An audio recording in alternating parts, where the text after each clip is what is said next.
Բարև ձեզ, ես Նժդե Փիրումյանն եմ, քիչ անց կպատմեմ շատ հետաքրքիր պատմություն։ Այս գյուղում վաղուց սովորել էին լռությանը։ Այստեղ հազվադեպ էին նոր մարդիկ հայտնվում, իսկ եթե հայտնվում էին, նրանց մասին դեռ երկար խոսում էին։ Այդ օրը նրան գրեթե անմիջապես նկատեցին։ Անծանոթ մի կին, մոխրագույն ճամփորդական պայուսակով քայլում էր տների միջև ընկած փողոցով։ Մեկը նայեց լուսամուտից,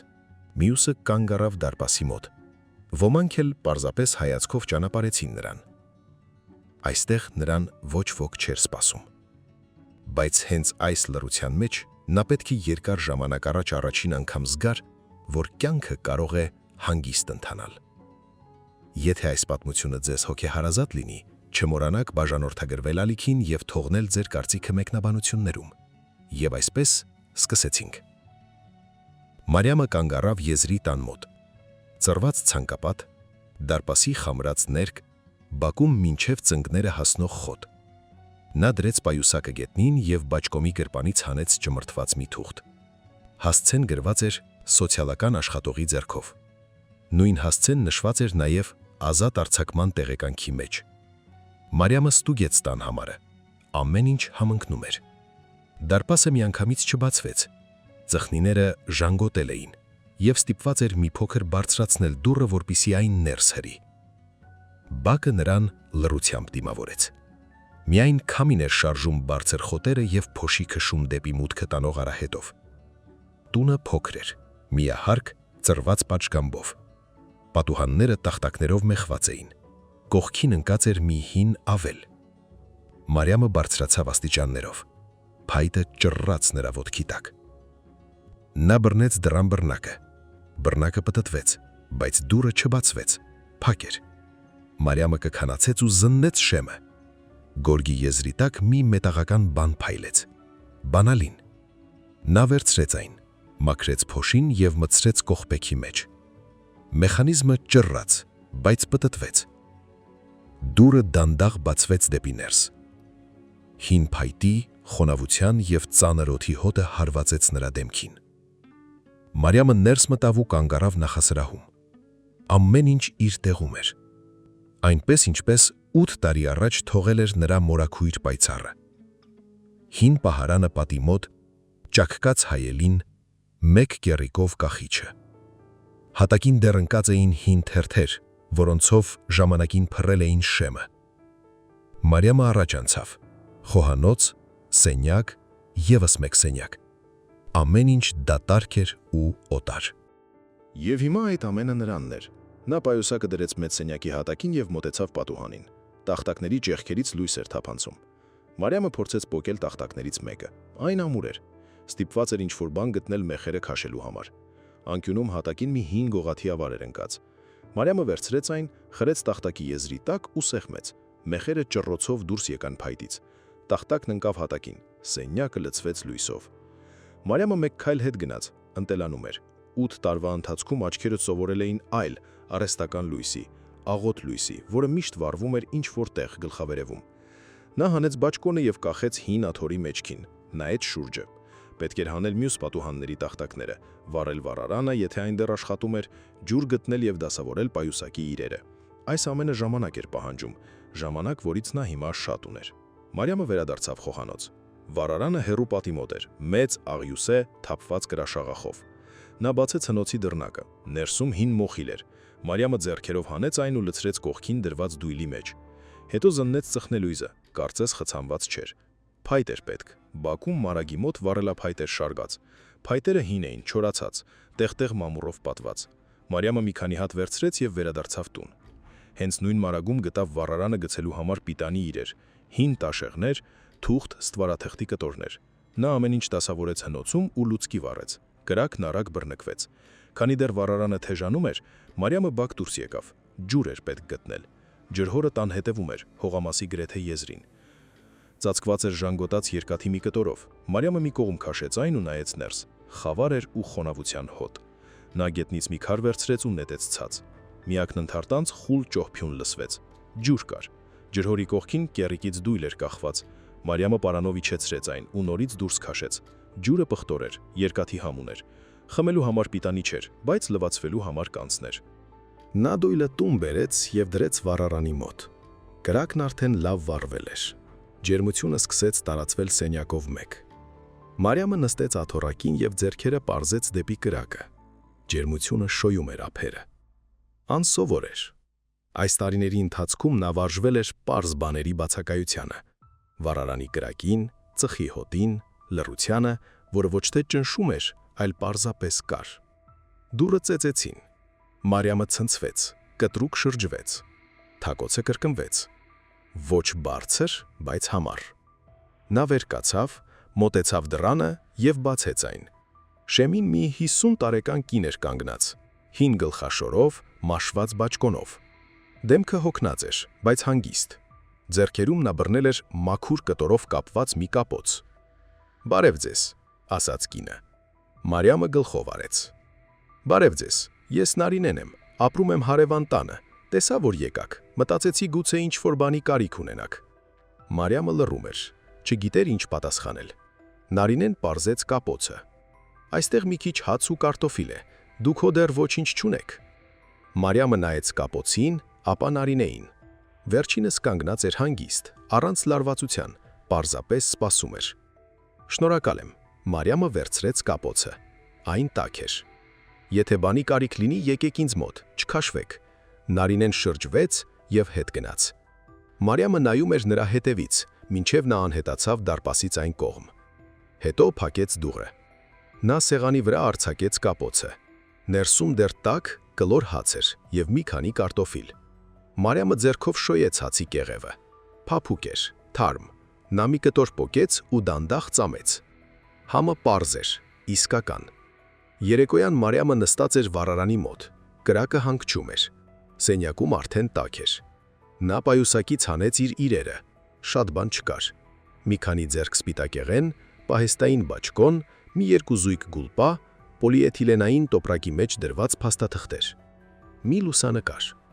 Մարիամը երկար նայում էր այդ լուսանկարին։ Այն հին էր, եզրերը մաշված։ Նկարում 5 տարեկան մի աղջիկնակ էր, շիկահեր, լուրջ հայացքով, ձեռքերը ծնկներին դրած։ Մարիամը հիշում էր, թե ինչպես էին արել այդ նկարը։ Լուսանկարչատուն էր, դպրոցից առաջ։ Աղջիկը չէր ուզում ուղիղ նստել, բայց լուսանկարչիչը պնդեց։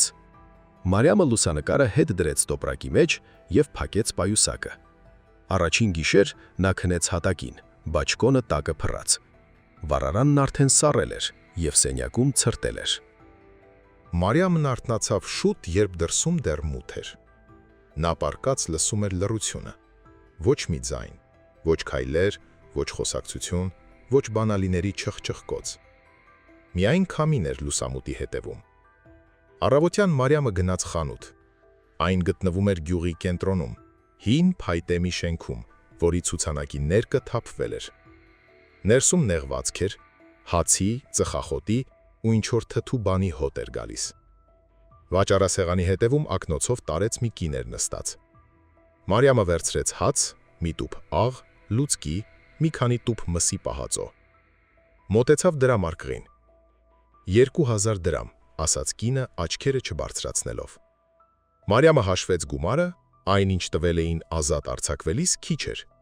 բայց սկզբի համար կհերիքի։ Կինը վերցրեց թղթադրամները և գնումները դրեց տոպրակի մեջ։ Հետո բարձրացրեց հայացքը։ Դուք պայծառի տուն եք տեղափոխվել։ Մարիամը գլխով արեց։ Այո, բարեկամուհին եմ, զարմուհին։ Կինը գլխով արեց, լռեց, բայց նայում էր ուշադիր, ուսումնասիրող հայացքով։ Մարիամը վերցրեց տոպրակն ու դուրս եկավ։ Հետդարձի ճանապարհին նրան շրջանցեց մի բեռնատար։ Կանգ առավ կողքին։ Խցիկից դուրս նայեց մոտ 40 տարեկան հին գլխարկով մի տղամարդ։ Էй, դուք պայծառի տուն եք մտել։ Մարիամը կանգ առավ։ Հա։ Վառարանը վառվում է։ Վառվում է։ Դե լավ է։ Եթե փայտ պետք լինի, կասեք, կբերեմ, էժանով։ Շնորհակալ եմ, կհիշեմ։ Տղամարդը գլխով արեց ու քշեց առաջ։ Մարիամը վերադարձավ տուն և գնումները շարեց սեղանին։ Հետո նորից վառարանը վառեց։ Փայտը հավասարաչափ էր այրվում, ջերմությունը տարածվում էր սենյակում։ Նա ջրով լի կաթսան դրեց սալօջախին, երբ ջուրը եռաց, մեջը կարտոֆիլ գցեց։ Պարզ, բայց իր սեփական ճաշն էր։ Ճաշից հետո Մարիամը բակ դուրս եկավ։ Պետք էր զննել հողամասը, հասկանալ ինչ կա այստեղ, ինչ կարելի է օգտագործել։ Մարագը հին էր, ծրված։ Ներսում փտած փայտի հոտ էր գալիս։ Դարակներին ժանգոտած գործիքներ էին շարված։ Բահ, փոცხ, ճաքած կոթով կացին։ Մարիամը վերցրեց կացինը, ծանր էր, բայց կարելի էր բռնել։ Մարագի հետևում այգին էր, ավելի ճիշտ այն, ինչ մնացել էր դրանից։ Հողը ծածկվել էր մոլախոտերով։ Տեղ-տեղ ազնվամորի թփեր էին երևում։ Հողամասի եզրին կանգնած խնձորենիները հին էին ու ծռմռված, բայց ճյուղերին մանր խնձորներ էին կախված։ Մարիամը քայլեց ցանկապատի երկայնքով, ստուգեց, թե որ տախտակներն են ամուր, որոնք են փտել։ Անելիք շատ կար, բայց նա աշխատանքից չէր վախենում։ 8 տարվա ընթացքում նա սովորել էր անել այն ամենը, ինչ հրամայում էին։ Այստեղ ոչ ոք չէր հրամայում, բայց անել միևնույն է պետք էր։ Երեկոյան նորից Նարինեն եկավ, կամաց թակեց դուռը։ Կարելի է։ Համեցեք։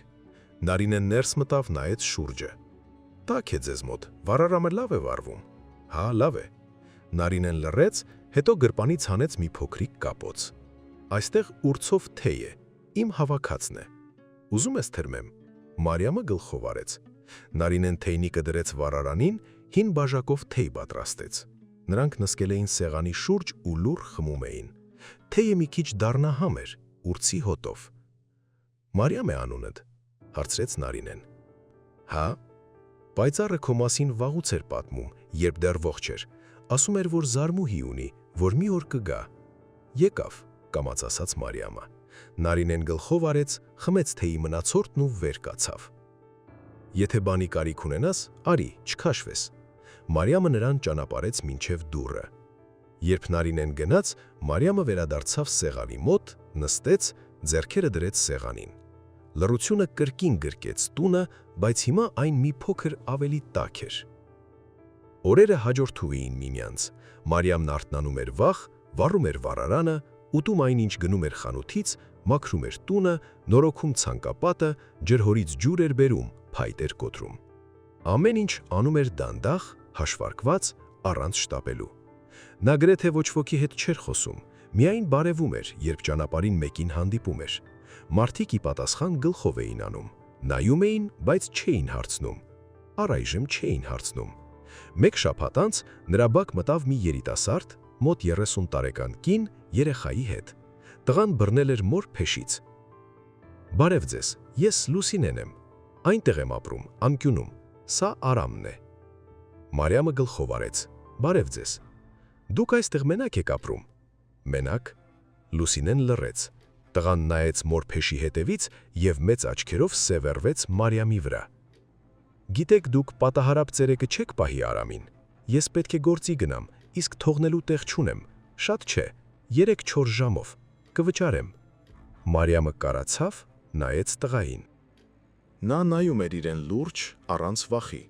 պարզապես նայում էր։ Չգիտեմ, դանդաղ ասաց Մարիամը։ Ես երեխաների հետ վարվել չգիտեմ։ Դե առանձնապես բան պետք չէ, պարզապես որ մեկը կողքին լինի։ Խելոք է, չի աղմկում, նկարում է կամ խաղում, պարզապես պետք է աչքի տակ պահել։ Մարիամը լռում էր։ Մտածեք, լավ, եթե համաձայն եք, կասեք, շատ է պետք։ Լուսինեն շրջվեց և տղային տարով։ Մարիամը նայում էր նրանց հետևից։ Երեխա։ Նա չէր մտածում, որ ինչ-որ մեկը կարող է իրեն երեխա վստահել։ Հաջորդ օրը Մարիամն արթնացավ սովորականից շուտ, վառեց վառարանը, երբ դեռ մութ էր։ Հետո երկար նստել էր պատուհանի մոտ ու նայում էր, թե ինչպես է լուսանում երկինքը։ Մտածում էր երեկվա խոսակցության, տղայի, իրեն արված առաջարկի մասին։ Նա չէր կարող միանգամից պատասխանել։ Չափազանց շատ էին կասկածները, չափազանց մեծ էր վախը։ Նրան թվում էր, թե բոլորն իրեն տեսնում են, որ գիտեն, որտեղից է եկել, որ երբեք ոչ մի կարևոր բան չեն վստահի իրեն, ուր մնաց երեխա։ Բայց փողը պետք էր։ Այն գումարը, որ մորաքույրը կտակով թողել էր, վերջացել էր։ Մնացել էր միայն այն, ինչ տվել էին ազատ արձակվելիս։ Դա երկար չէր բավականացնի։ Մարիամը հագավ բաճկոնն ու դուրս եկավ բակ։ Քայլեց ցանկապատի երկայնքով, ստուգեց, թե ինչպես են պահում նոր տախտակները, որոնք երեք էր մեխել, ամուր էին։ Հետո մոտեցավ խնձորենիներին, կռացրեց ջուղը, պոկեց խնձորը, փոքրիկ, թթու, բայց իր սեփականը։ Նա դարպասի հետևից քայլեր լսեց, շրջվեց։ Լուսինեն բռնել էր տղայի ձեռքը, նրանք կանգ առան դարպասի մոտ։ «Մարիամ, մտածեցիք»։ Մարիամը լռեց, հետո գլխով արեց։ «Մտածեցի, կփորձեմ»։ Լուսինեի դեմքը միանգամից լուսավորվեց։ «Շնորհակալ եմ, իսկապես շնորհակալ եմ, ես այսօր հերթափոխից ուշանում էի, իսկ դուք այնպես փրկում եք ինձ»։ Նա տղային առաջ հրեց։ «Արամ, սա Մարիամ մորաքույրն է։ Դու այստեղ կմնաս, իսկ ես երեկոյան կգամ քո հետևից, լավ»։ Տղան գլխով արեց։ Լրջորեն նայեց Մարիամին։ Լուսինեն նրան մի տոպրակ մեկնեց։ «Այստեղ ուտելիք է, բրդուճներ, խնձոր։ Թեյ կխմեք, ինքը շաքարավազ սիրում է, 2 կտոր։ Եվ ահա մատիտներ ու թուղթ, կնկարի»։ Մարիամը վերցրեց տոպրակը։ Լուսինեն կռացավ որդու վրա, համբուրեց գլուխը, «Խելոք կմնաս»։ Եվ արագ գնաց, առանց հետ նայելու։ Մարիամը մնաց բակի մեջտեղում տղայի հետ։ Նա լուռ ներքևից վերև նայում էր Մարիամին։ Մարիամը չգիտեր ինչ անել։ Ինչ ասել։ «Գնանք տուն», վերջապես ասաց նա։ Տղան գլխով արեց։ Նրանք խոհանոց մտան։ Մարիամը ցույց տվեց աթոռակը։ «Նստիր»։ Տղան բարձրացավ աթոռակին, ձեռքերը դրեց սեղանին, սպասեց։ Մարիամը տոպրակից հանեց թուղթն ու մատիտները, դրեց նրա դիմաց։ «Նկարիր»։ Տղան վերցրեց մատիտը, կռացավ տխտի վրա, սկսեց նկարել, դանդաղ, ջանասիրաբար։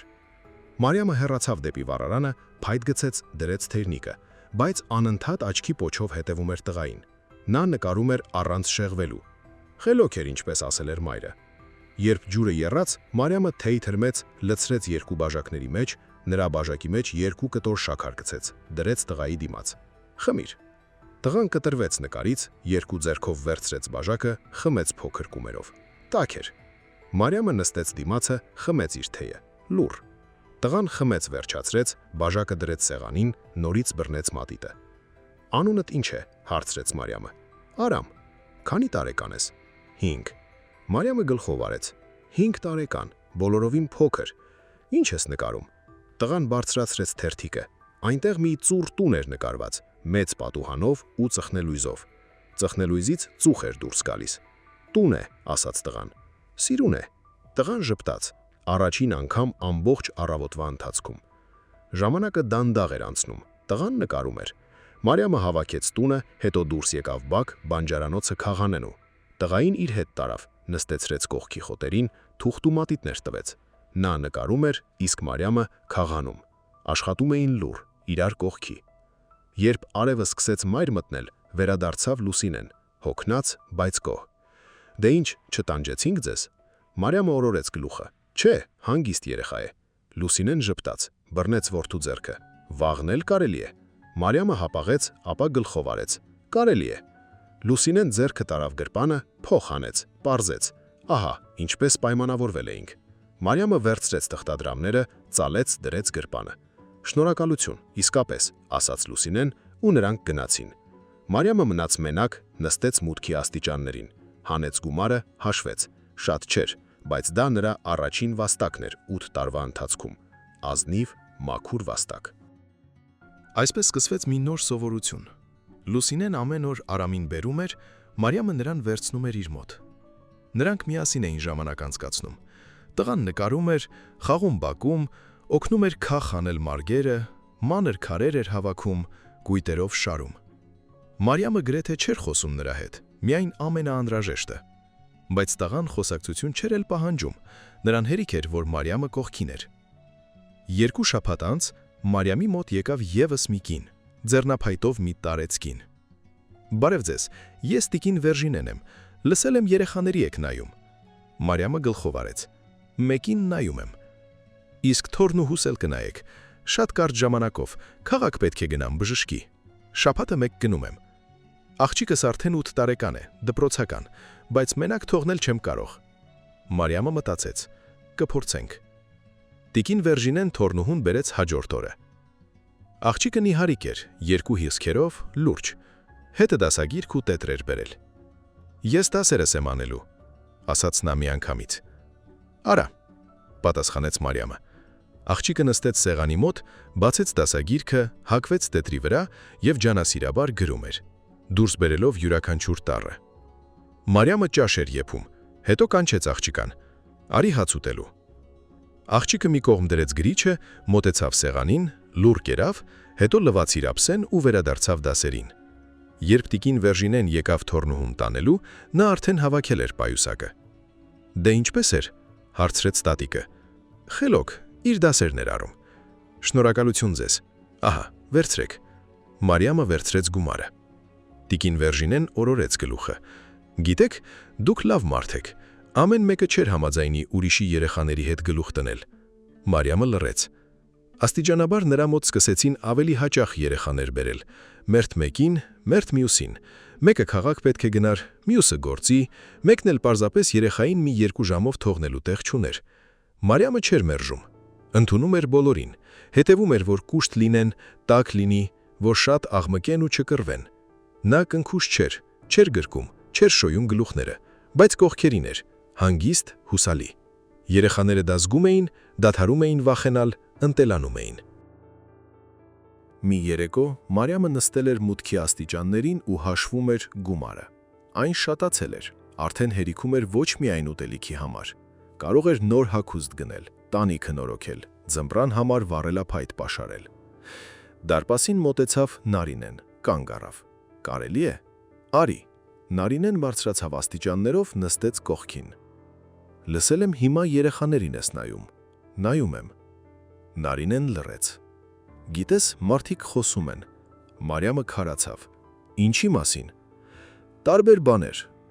Ոմանք ասում են քաղաքից ես եկել, ոմանք ասում են պայծառի բարեկամուհին ես, իսկ ոմանք էլ…» Նարինեն լռեց։ «Ինչ ոմանք»։ Կամաց հարցրեց Մարիամը։ «Ոմանք ասում են, որ դու բանտից ես»։ Մարիամը խոնարհեց հայացքը, լռեց։ Նարինեն հոգոց հանեց։ «Ես չեմ հարցնում, դա քո գործն է, բայց դու պետք է իմանաս, որ խոսում են»։ Մարիամը գլխով արեց։ «Գիտեմ»։ Նարինեն վեր կացավ։ «Եթե բան լինի, ես կողքիդ եմ», և գնաց։ Մարիամը մնաց աստիճաններին նստած, մթնում էր, քամին օրորում էր խնձորենու ճյուղերը։ Ինչ-որ տեղ շուն էր հաչում։ Նա գիտեր, որ վաղ թե ուշ դա կլինի, որ ինչ-որ մեկը կհարցնի, որ ինչ-որ մեկը կիմանա և այն ժամանակ ամեն ինչ կավարտվի։ Առավոտյան եկավ Լուսինեն, առանց Արամի, դեմքը լարված էր։ «Մարիամ, մենք պետք է խոսենք»։ Մարիամը նրան ներս թողեց։ Նրանք նստեցին սեղանի շուրջ։ Լուսինեն լռում էր։ Հետո դանդաղ սկսեց խոսել։ «Ինձ երեկ մի կին ասաց, որ դու բանտում ես նստել, ճիշտ է»։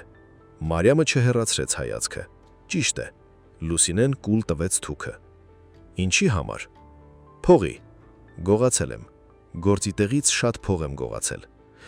Լուսինեն լռեց, նայեց սեղանին։ «Ես ոչ մեկի չեմ սպանել, չեմ ծեծել, ուղղակի գողացել եմ»։ Դատապարտեցին 9 տարվա։ 8 նստեցի, ժամկետից շուտ ազատվեցի։ «Ինչու գողացար»։ Մարիամը սեղմեց ձեռքերը։ «Աղջիկ ունեի, հիվանդ էր, փող էր պետք բուժման համար։ Ամուսինս խմում էր, փող չէր տալիս։ Ես հաշվապահությունում էի աշխատում, սկսեցի վերցնել։ Մտածում էի հետո հետ կտամ, հետ չտվեցի, բռնեցին»։ «Իսկ աղջիկդ հիմա որտեղ է»։ Մարիամը փակեց աչքերը։ «Մահացավ իմ դատավճռից կես տարի անց, մանկատանը»։ Խոհանոցում լռություն տիրեց։ Լուսինեն նստել էր անշարժ։ «Ցավում եմ»։ «Ում համար»։ Կամաց ասաց նա։ Մարիամը բացեց աչքերը։ «Ես կհասկանամ, եթե դու այլևս չբերես Արամին, կհասկանամ»։ Լուսինեն վեր կացավ, մոտեցավ պատուհանին, կանգնեց, հետո շրջվեց։ «Արամը սիրում է քեզ մոտ գալ։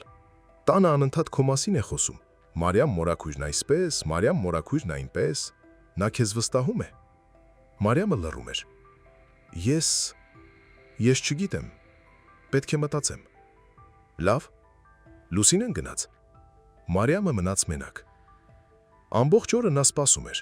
Վառարանն էր վառում, մաքրություն անում, բակ էր դուրս գալիս, հետ գալիս, չգիտեր թե ինչ է լինելու հետո։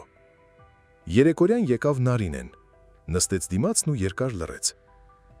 «Լուսինեին պատմեցիր»։ «Հա»։ «Ու ինչ»։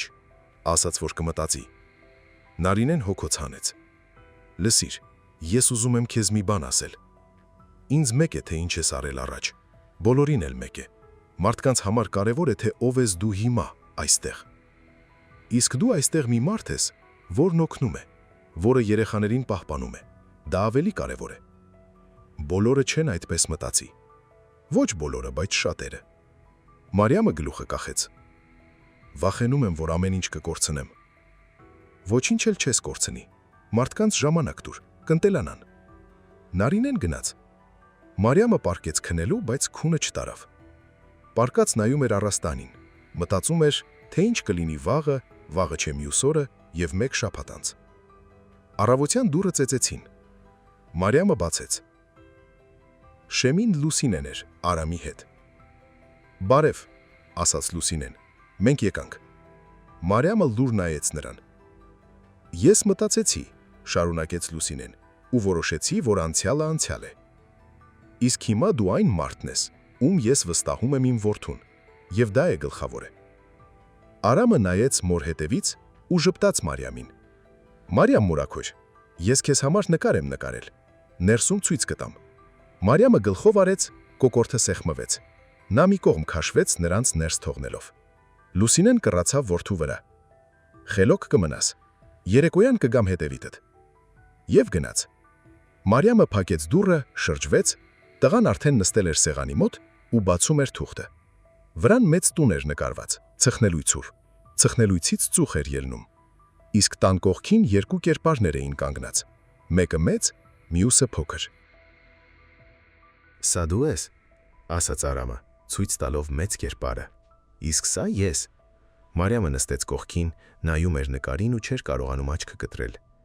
«Սիրուն է», կամաց ասաց նա։ Տղան ժպտաց։ Աշունը եկավ աննկատ։ Նախ տեղնեցին խնձորենիների տերևները, հետո քամին ավելի սառը դարձավ։ Առավոտյան խոտի վրա ցող էր նստում, գրեթե եղյամ։ Մարիամը վարելափայտ էր պաշարում, կոտրում էր, շարում մարագի մոտ։ Երեկոյան մեջքը ցավում էր, բայց նա կանգ չէր առնում։ Ձմեռը երկար է լինելու։ Երեխաները գալիս էին ամեն օր։ Արամը գրեթե միշտ գալիս էր։ Տիկին Վերժինեի աղջիկը շաբաթը մեկ։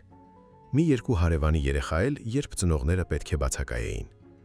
Մարիամը սովորել էր, արդեն կարողանում էր 3-4-ի համար շիլա եփել։ Գիտեր, թե ով ինչ է սիրում, ով է ուտում լուր, իսկ ով է անդադար չաղչաղում, ով է վախենում ամպրոպից, ով է սիրում անձրևը։ Նա նախկինի պես քնքուշ չէր գրկում, չէր համբուրում, բայց երեխաներն էլ դա չէին սպասում։ Նրանց հերիք էր այն, որ նա կողքներին էր, որ միշտ գիտեր ինչ անել, որ երբեք չէր գոռում։ Մի առավոտ եկավ մի կին, ում Մարիամն առաջ չէր տեսել։ Երիտասարդ, նյարդային, ձեռքից քաշում էր մի 6 տարեկան աղջիկա։ Աղջիկը հեկեկում էր ու թևքով սրբում քիթը։ «Դուք Մարիամն եք, դուք եք երեխաներին նայում»։ «Ես եմ»։ «Մի օրով կվերցնեք, ես շտապ պետք է գնամ։ Քույրս հիվանդանոցում է, զանգել խնդրում է գնալ մոտը, բայց աղջիկան թողնելու տեղ չունեմ»։ Մարիամը նայեց աղջիկան։ Նա կանգնած էր գլուխը կախ, անձայն լաց էր լինում։ «Կվերցնեմ»։ Կինը թեթևացած շունչ քաշեց։ «Շնորհակալություն, ես երեկոյան կգամ հետևից, կամ էլ գիշերը, եթե ուշանամ։ Կարելի է»։ «Կարելի է»։ Կինը կռացավ աղջիկա վրա։ «Մանե, դու այստեղ կմնաս։ Լավ, ես շուտով կվերադառնամ»։ Աղջիկը չպատասխանեց։ Կինը համբուրեց նրա գլուխն ու գնաց, արագ, գրեթե վազքով։ Մարիամը աղջկա հետ մնաց երկուսով։ Նա կանգնած էր բակի մեջտեղում, հեկեկում էր, աչքերը չէր բարձրացնում։ «Գնանք տուն», ասաց Մարիամը։ Աղջիկը տեղից շշարժվեց։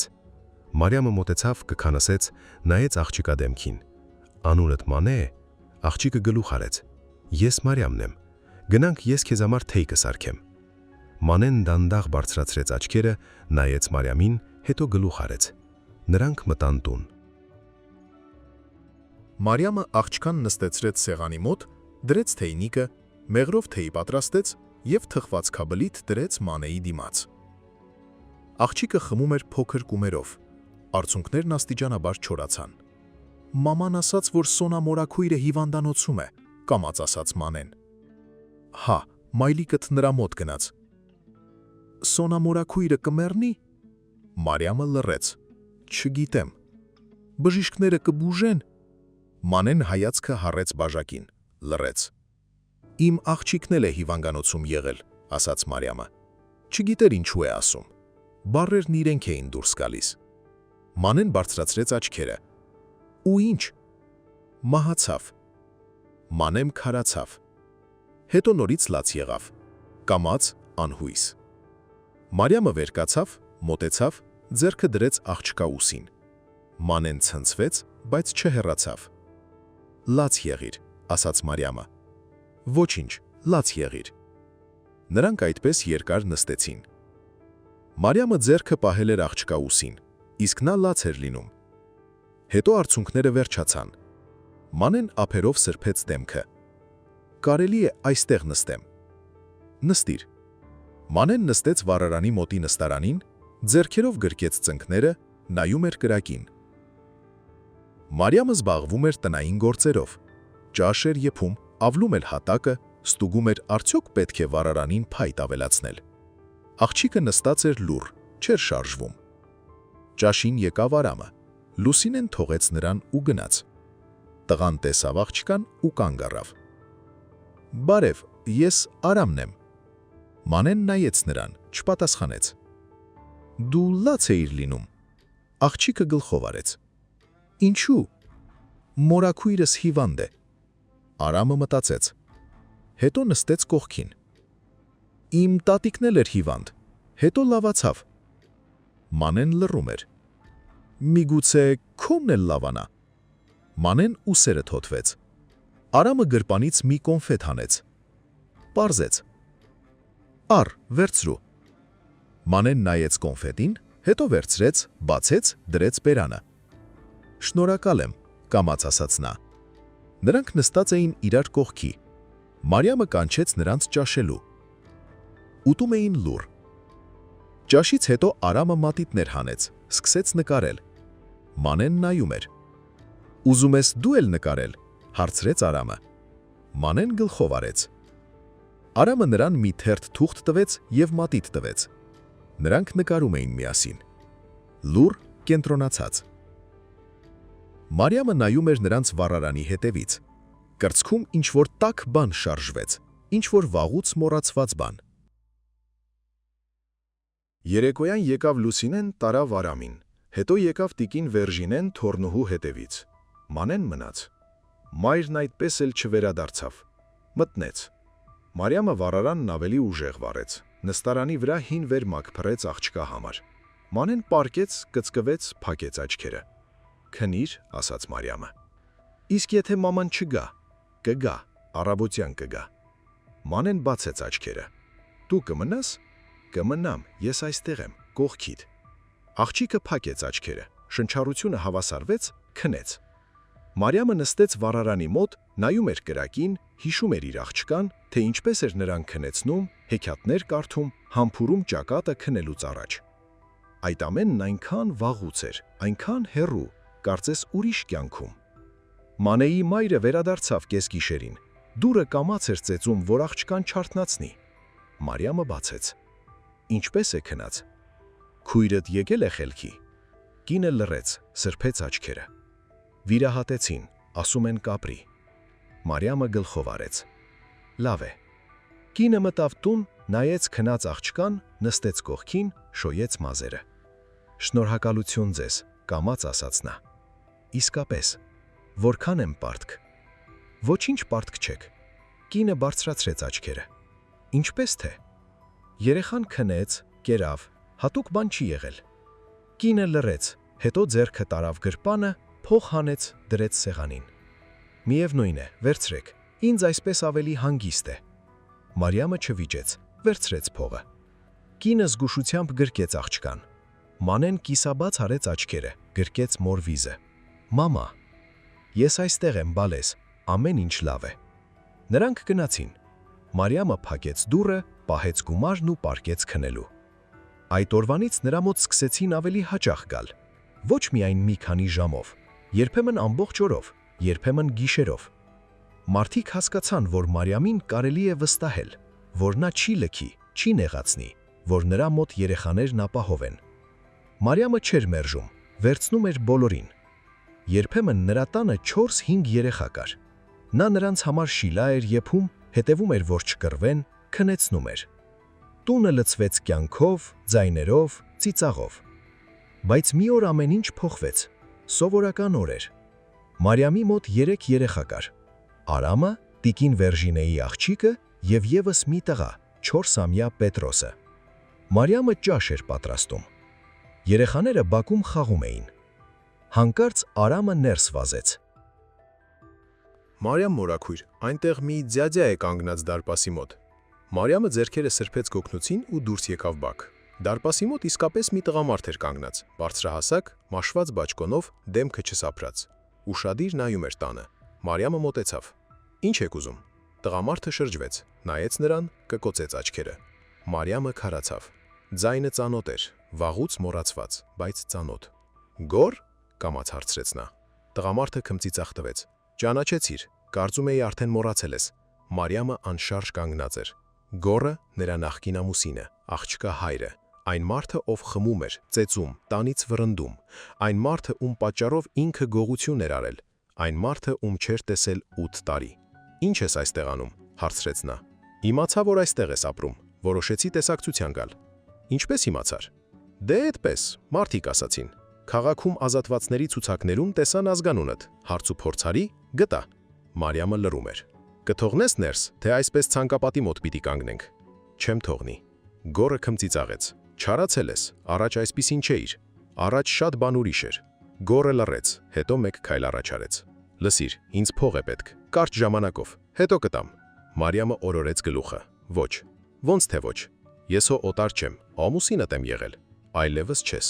Գորը խոժորվեց։ Մարիամ, մի համառիր, ինձ իսկապես պետք է, պարտք ունեմ։ Լուրջ պարտք է։ Իմ գործը չէ, ոնց թե քո գործը չէ։ Գորի ձենը կոշտացավ։ Ես քո աղջկա հայրն եմ եղել, թե մոռացել ես։ Մարիամը սեղմեց բռունցքները, չհամարձակվեց նրա մասին խոսել։ Ինչու՞, նա իմ աղջիկն էր։ Քոնն էր, քանի դեռ դու խմում էիր ու ման գալիս։ Իսկ հետո նա մենակ մահացավ մանկատանը, դու նույնիսկ չգնացիր։ Գորը լռեց, հայացքը փախցրեց։ Ես չէի կարող, գործ կար։ Գնա Գոր, գնա։ Հենց հիմա Գորը կանգնեց, հետո թքեց մի կողմի վրա։ Լավ, կգնամ, բայց ես դեռ կգամ, ինձ փող է պետք ու ես այն կստանամ։ Նա շրջվեց ու հեռացավ։ Մարիամը նայում էր նրա հետևից, ձեռքերը դողում էին, կրծքում ամեն ինչ սեղմվեց։ Արամը մոտեցավ հետևից։ Կամաց։ Մարիամ մորաքույր, ով էր։ Ոչ ոք, պատասխանեց Մարիամը։ Գնանք տուն, եւ նրանք վերադարձան խոհանոց։ Մարիամը եփեց վերջացրեց ճաշը, կերակրեց երեխաներին, բայց ձեռքերը դողում էին, գլխում խփում էր։ Գորը, նա գտավ իրեն, նա գիտի որտեղ է ինքը, նա նորից կգա։ Երեկոյան, երբ բոլոր երեխաներին տարան, Մարիամը նստեց մուտքի աստիճաններին, նայում էր մթությանը, մտածում էր ինչ անել, ուր փախչել, թե ընդհանրապես չփախչել, մնալ, բայց այն ժամանակ նա գալու է, պահանջի, սպառնա։ Եկավ Նարինեն, նստեց կողքին։ Տեսա, ինչ որ տղամարդ էր եկել։ Մարիամը գլխով արեց։ Ով է։ Նախկին ամուսինս է։ Նարինեն լռեց։ Ու ինչ է ուզում։ Փող, ասում է պարտքեր ունի։ Կտաս։ Ոչ։ Նարինեն հոգոց հանեց։ Նա էլի կգա։ Կգա։ Նրանք լուռ նստած էին, հետո Նարինեն վեր կացավ։ Եթե բան լինի, կանչիր, գյուղում տղամարդիկ կան, կօգնեն։ Մարիամը գլխով արեց։ Նարինեն գնաց։ Մարիամը մնաց նստած։ Գիշերը հանգիստ էր, ցուրտ։ Աստղերը բարձր վառվում էին, բայց հանգստություն չկար։ Գորը վերադարձավ 3 օր անց, եկավ առավոտյան, երբ Մարիամի տանը 2 երեխա կար։ Արամն ու Մանեն, այն աղջիկը, ում մայրը գնացել էր հիվանդ քրոջ մոտ։ Մարիամը լսեց դարպասի թակոցը, դուրս եկավ բակ։ Գորը կանգնած էր դարպասի մոտ, սթափ, բայց հայացքը դաժան էր։ Մտածեցիր. ոչ, Գոր, մի հիմարացիր, ինձ փող է պետք։ Հիմա որ ինքդ չտաս, դու ես փոշմանելու։ Գնա։ Գորը քաշեց դարպասը, այն ճռռաց, բայց դիմացավ։ Լսել եմ, որ դու այստեղ երեխաների ես պահում փողով, նշանակում է ունես, բեր այստեղ։ Չեմ տա։ Գորը բռնունցքով խփեց սյունին, ես լավով եմ խնդրում։ Մարիամը մեկ քայլ հետ գնաց, սիրտը արագ էր խփում, բայց ձայնը հանգիստ էր։ Գնա, թե չէ ոստիկանություն կզանգեմ։ Գորը քմծիծաղեց։ Ոստիկանություն, դու, նախկին բանտարկյալդ, նրանք քո վրա ծիծաղելու են։ Մարիամը լռում էր։ Լավ, Գորը ձեռքով արեց։ Այսօր չէ, վաղը, ես քեզ կգտնեմ ու փողս կստանամ։ Այսպես թե այնպես։ Նա շրջվեց ու գնաց։ Մարիամը կանգնած էր դարպասի մոտ, ձեռքերը դողում էին, շնչելը դժվար էր։ Նա վերադարձավ տուն։ Երեխաները նստած էին սեղանի մոտ, վախեցած նայում էին նրան։ Ո՞վ էր, հարցրեց Արամը։ Ոչ ոք, հասցեն շփոթել էր։ Նա գոռում էր. մոռացիր։ Մարիամը նստեց սեղանի մոտ, ջուր լցրեց իր համար ու խմեց։ Սառը ջուր նայրեց կոկորդը։ Պետք էր մի բան անել, բայց ինչ, փախչել, ուր, սա իր տունն է, իր կյանքը, առաջին բանը, որ ունեցել է 8 տարվա ընթացքում։ Երեկոյան նա գնաց Նարինեի մոտ, թակեց, Նարինեն բացեց, արի, Մարիամը ներս մտավ, նրանք նստեցին խոհանոցում։ Նա նորից էր եկել, ասաց Մարիամը, տեսել եմ, գոռում էր, սպառնալիքներ էր, Նարինեն լռեց, հետո վեր կացավ, գնաց կողքի սենյակ, վերադարձավ մի տղամարդու հետ, բարձրահասակ, լայնաթիկունք, դեմքը հանգիստ էր, սա Վարդանն է, եղբայրս, պատմիր նրան։ Մարիամը կրկնեց ամեն ինչ, գոռի, սպառնալիքների, պարտքերի մասին։ Վարդանը լուռ լսում էր, հետո գլխով արեց, հասկանալի է, եթե մեկ էլ գա, ինձ կանչիր, ես նրա հետ կխոսեմ։ Նա կարող է մի բան անել տան կամ երեխաների հետ։ Չի անի, ես աչքիս տակ կպահեմ։ Մարիամը նայեց նրան, չգիտեր հավատալ թե ոչ, բայց ուրիշ ելք չկար։ Շնորհակալ եմ։ Վարդանը ուսերը թոթվեց։ Ոչինչ, նորմալ մարդիկ իրար օգնում են։ Մարիամը վերադարձավ տուն,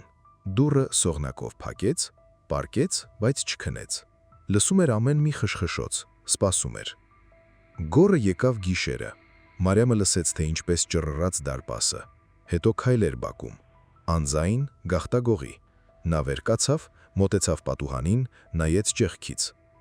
Գոռը կանգնած էր մարագի մոտ, ինչ-որ բան էր փնտրում։ Հետո մոտեցավ տանը, փորձեց բացել դուռը, այն չբացվեց։ Գոռը շրջանցեց տունը, փորձեց պատուհանը, մեղված էր։ Մարիամը պատին մոտ կանգնած էր շունչը պահած, դողում էր։ Առավոտյան նա վեր կացավ, սառը ջրով լվացվեց, վառեց վառարանը։ Երբ երեխաները եկան, այնպես արեց իբր ամեն ինչ նորմալ է, բայց ներսում ամեն ինչ սեղմվում էր վախից։ Ճաշի ժամանակ եկավ Վարդանը, թակեց դուռը։ Մարիամ, դուրս արի։ Նա դուրս եկավ։ Վարդանը կանգնած էր դարպասի մոտ, դեմքը մռայլ էր։ Գիշերը ինչ-որ մեկը այստեղ եղել է, հետքերը տեսել եմ։ Նա է եղել։ Նա։ Վարդանը գլխով արեց, պարզ է, լսիր, ես այստեղ խոսել եմ գյուղի տղամարդկանց հետ, մենք հերթով հերթապահելու ենք, հետևելու ենք, որ նա չմտնի։ Գիշերն էլ, ինչին է դա ձեզ պետք, դուք ինձ չգիտեք, գիտենք, դու մեր երեխաներին ես պահում, դա ամենակարևորն է, մենք մերոնց պահպանում ենք։ Մարիամը չգիտեր ինչ ասել, կոկորդը սեղմվեց, նա միայն գլխով արեց, Վարդանը գնաց։ Իսկ երեկոյան նրա տան մոտ իսկապես մի տղամարդ հայտնվեց։ Հարևանը նստեց ցանկապատի մոտի նստարանին, ծխեց, նստեց մինչև կեսգիշեր, հետո նրան փոխարինեց մեկ ուրիշը։ Մարիամը նայում էր պատուհանից ու չէր հավատում։ Մարդիկ, ում ինքը գրեթե չգիտեր, հսկում էին իր տունը, իր հանգստությունը, իր կյանքը։ Գոռը եկավ նորից 2 օր անց, ցերեկով, հարբած։ Մարիամը նրան հեռվից տեսավ։ Նա քայլում էր փողոցով, օրորվում էր, ինչ-որ բան էր գոռում։ Երեխաները բակում էին։ Մարիամն արագ նրանց տուն մտցրեց։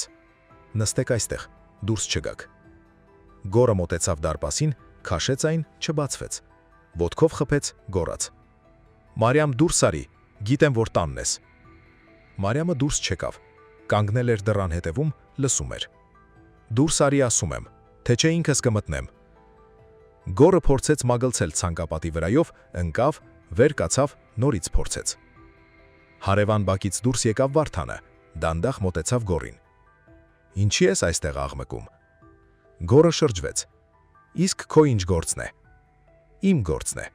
Ռադդ քաշիր։ Չեմ քաշի, սա իմ կնոջ տունն է, նախկին կնոջ։ Ու նրան դու այստեղ պետք չես։ Գոռը մեկ քայլ արեց դեպի Վարդանը, բայց վերջինս սթափեր ու ամրակազմ։ Բռնեց գոռի բաճկոնից, շրջեց, հրեց դեպի ճանապարհը։ Գնա, քանի դեռ լավով եմ ասում։ Գոռը երերաց, ուզում էր ինչ-որ բան ասել, բայց Վարդանը մեկ քայլ առաջ արեց։ Գոռը նահանջեց, հետո շրջվեց ու հեռացավ։ Հայհոյում էր, բայց գնում էր։ Մարիամը դուրս նայեց դռնից։ Վարդանը շրջվեց, գլխով արեց։ Ամեն ինչ լավ է գնաց, էլ չի գա։ Որտեղից գիտես։ Գիտեմ։ Այդպիսիներին տեսել եմ։ Եթե մի անգամ հակահարված տաս, վախենում են։ Մարիամը դուրս եկավ բակ, մոտեցավ Վարդանին։ Շնորհակալ եմ։ Ոչինչ, դու մի վախեցիր։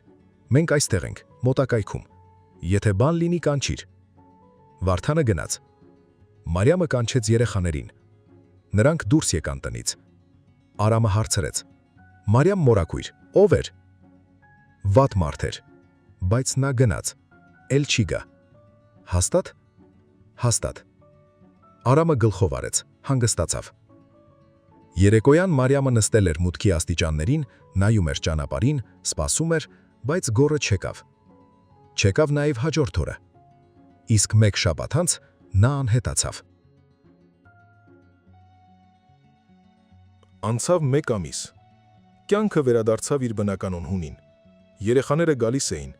Մարիամը նրանց նայում էր, կերակրում, տաքացնում, քնեցնում։ Տունը լցվում էր տաք ուտելիքի բույրերով, մանկական ձայներով։ Մի օր Մարիամի մոտ եկավ Լուսինեն, նստեց սեղանի մոտ, լռեց։ Մարիամ, ուզում էի քեզ ասել, որ դու մեզ համար շատ կարևոր ես, բոլորի համար, ոչ միայն ինձ, ամբողջ գյուղի համար։ Մարիամը լռեց։ Դու մտածում ես, որ մենք չգիտենք, թե որտեղից ես եկել։ Գիտենք, բոլորը գիտեն, բայց մեզ մեկ է, որովհետև դու լավ մարդ ես հիմա, այստեղ։ Եվ դա ամենակարևորն է։ Մարիամը խոնարհեց հայացքը։ Ես պարզապես անում եմ այն, ինչ կարող եմ։ Դու ավելին ես անում։ Դու երեխաներին տալիս ես այն, ինչ նրանց պետք է՝ հանգստություն, ջերմություն, հոգատարություն։ Դա շատ թանկ արժե։ Լուսինեն վեր կացավ, ձեռքը դրեց Մարիամի ուսին։ Շնորհակալություն քեզ բոլորիս կողմից։ Նա գնաց։ Մարիամը մնաց նստած, կրծքում ինչ-որ տաք բան էր տարածվում։ Առաջին անգամ երկար տարիների ընթացքում նա զգում էր, որ պետքական է, որ իր կյանքն իմաստ ունի։ Ձմեռը շուտ եկավ, առաջին ջյունը տեղաց նոյեմբերի սկզբին։ Մարիամը վառելափայտ պաշարեց, տաքացրեց պատուհանները, տաք վերմակներ գնեց երեխաների համար։ Հիմա նրանք գալիս էին փաթաթված, գլխարկներով ու ձեռնոցներով։ Մարիամը հանում էր նրանց վերարկուները, նստեցնում վառարանի մոտ, տաքացնում մեղրով թեյով։ Երեխաներն ընտելացել էին, դադարել էին վախենալ։ Նրանք կոչում էին պարզապես Մարիամ մորաքույր։ Պատմում էին նրան ամեն ինչ, դպրոցի մասին, խաղերի մասին, ընկերների հետ կռիվների մասին։ Մարիամը լսում էր, միշտ չէր պատասխանում, բայց լսում էր, եւ երեխաները դա զգում էին։ Ամանորից առաջ Նարինեն մի առաջարկով եկավ։ Մարիամ, արի երեխաների համար տոն կազմակերպենք։ Այստեղ քեզ մոտ տոնածառ կդնենք, նվերներ, քաղցրավենիքով թեյ, ինչ կասես։ Մարիամը մտածեց. իսկ ծնողները? Ծնողները կօգնեն, ով փողով, ով գործով, բայց անցկացնելու ես դու, նրանք քեզ վստահում են։ Մարիամը լռեց, հետո գլխով արեց. Լավ, արի անենք։ Նարինեն ուրախացավ, վազեց ծնողներին հավաքելու։ Երկու մրանց Մարիամի բակ բերեցին տոնածառ, ոչ մեծ, բայց փարտամ։ Տղամարդիկ այն դրեցին մեծ սենյակում, կանայք խաղալիքներ բերեցին։ Հին խաղալիքներ, բայց սիրուն։ Երեխաներն օգնում էին դրանք կախել ճյուղերից։ Մարիամը կողքից նայում էր, չէր միջամտում, բայց ներսում ինչ որ բան տաքանում էր։ Նրա տունը վերածվում էր մի վայրի, որտեղ լավ էր բոլորի համար։ Տոնը կազմակերպեցին կիրակի օրը, եկավ 12 երեխա, բոլորը ում Մարիամը երբևէ պահել էր։ Ծնողներն էլ ներս մտան, հյուրասիրություն բերեցին, կարկանդակներ, թխվածքաբլիթ, կոնֆետներ։ Մարիամը սեղան գցեց։ Երեխաները նստեցին շուրջ բոլորո, ուտում էին, ծիծաղում, երգեր երգում։ Արամը մոտեցավ Մարիամին։ Մարիամ մորաքույր, կարելի է ես քեզ համար ոտանավոր արտասանեմ։ Արտասանիր։ Տղան կանգնեց սենյակի մեջտեղում, բոլորը լռեցին։ Նա սկսեց արտասանել։ Ձայնը հնչեղ էր, հստակ։ Ոտանավորը ձմռան, ձյան, նոր տարվա մասին էր։ Երբ ավարտեց, բոլորը ծափահարեցին։ Արամը կարմրեց, ժպտաց ու վերադարձավ սեղանի մոտ։ Երեկոյան, երբ բոլորը ցրվեցին, Մարիամը մնաց մենակ։ Հավաքում էր սեղանը, լվանում ամանները, հանգցնում տոնածառի լույսերը։ Տունը լուռ էր, բայց ոչ դատարկ։ Նրանում մնացել էր ջերմություն, ծիծաղ, կյանք։ Մարիամը նստեց վառարանի մոտ, նայեց կրակին, հիշեց այն օրը, երբ եկավ այստեղ։ 8 տարի առաջ նա կորցրել էր ամեն ինչ՝ աղջկան, ազատությունը, ինքն իրեն։ Մտածում էր, որ կյանքն ավարտվել է։ Բայց այն նորից էր սկսվում այստեղ, այս տանը, այս մարդկանց մեջ, ովքեր ընդունել էին իրեն, ոչինչ չհարցնելով, պարզապես ընդունել էին։ Մարիամը պահարանից հանեց հին լուսանկարը, այն նույնը, աղջկա հետ։ Երկար նայում էր նրան, հետո կամաց ասաց. «Ներիր ինձ, ես չկարողացա փրկել քեզ, բայց ես կփորձեմ փրկել ուրիշներին, խոստանում եմ»։ Նա լուսանկարը հետ դրեց, փակեց պահարանը, մոտեցավ պատուհանին։ Պատուհանից այն կողմ ձյունն էր գալիս, խաղաղ, հանգիստ։ Գյուղը քնած էր սպիտակ վերմակի տակ։ Մարիամը ժպտաց։ Առաջին անգամ երկար տարիների ընթացքում պարզապես ժպտաց, որովհետև տանն էր, որովհետև պետքական էր, որովհետև կյանքը շարունակվում էր։ Առավոտյան նա արթնացավ դռան թակոցից։ Բացեց։ Շեմին կանգնած էր մի երիտասարդ կին, նորածինը ձեռքերին։ «Բարև ձեզ, ես Սաթենիկն եմ։ Նոր ենք գյուղ տեղափոխվել, լսել եմ, որ երեխաների եք նայում, կվերցնեք»։ Մարիամը նայեց նորածնին, նա քնած էր, պստլիկ, անպաշտպան։ «Տուր նրան», ասաց նա, «ներս արի»։ Կինը ներս մտավ։ Մարիամը փակեց դուռը, վառեց վառարանը, դրեց թեյնիկը։ Սկսվեց սովորական կյանքը։ Այն, որին նա այդքան երկար գնում էր, այն, որին արժանի էր դարձել։ Նրան այստեղ ոչ ոք չէր սպասում, բայց նա եկավ եւ մնաց, եւ գտավ իրեն լռության, հոգատարության, մանկական ձայների մեջ, որոնք լցնում էին տունը ջերմությամբ։ Որովհետև երբեմն կյանքը երկրորդ հնարավորություն է տալիս։ Ոչ բարձրաձայն, ոչ վառ, պարզապես տալիս է։ Եվ պետք է միայն պարզել ձեռքը եւ վերցնել այն,